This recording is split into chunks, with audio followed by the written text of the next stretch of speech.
When CGI was announced, I was just thrilled with the concept. Here, right in New York City, was a convening, but with a real bottom line.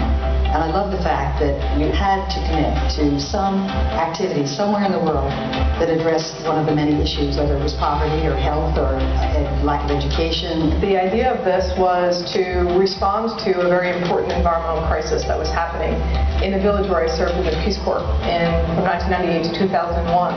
I had visited the village when the government cut through the isthmus that separated the ocean from the Senegal River.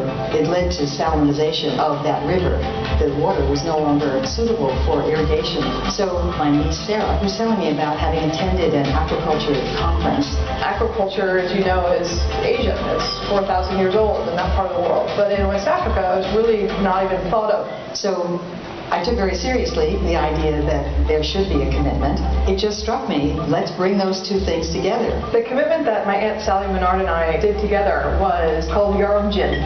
Yarum Jin is a social enterprise, which in Wolof means raising fish. Yarum, to bring up, and Jin, the name of the fish.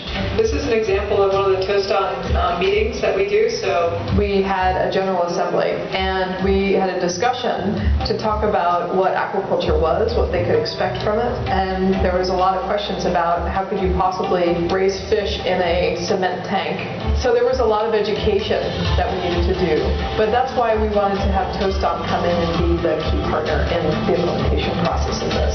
Building the infrastructure was hard, so we put together about 8 different basins. We did have a few really successful years where we sold 100,000 tons throughout the year, which for a small village is quite a lot.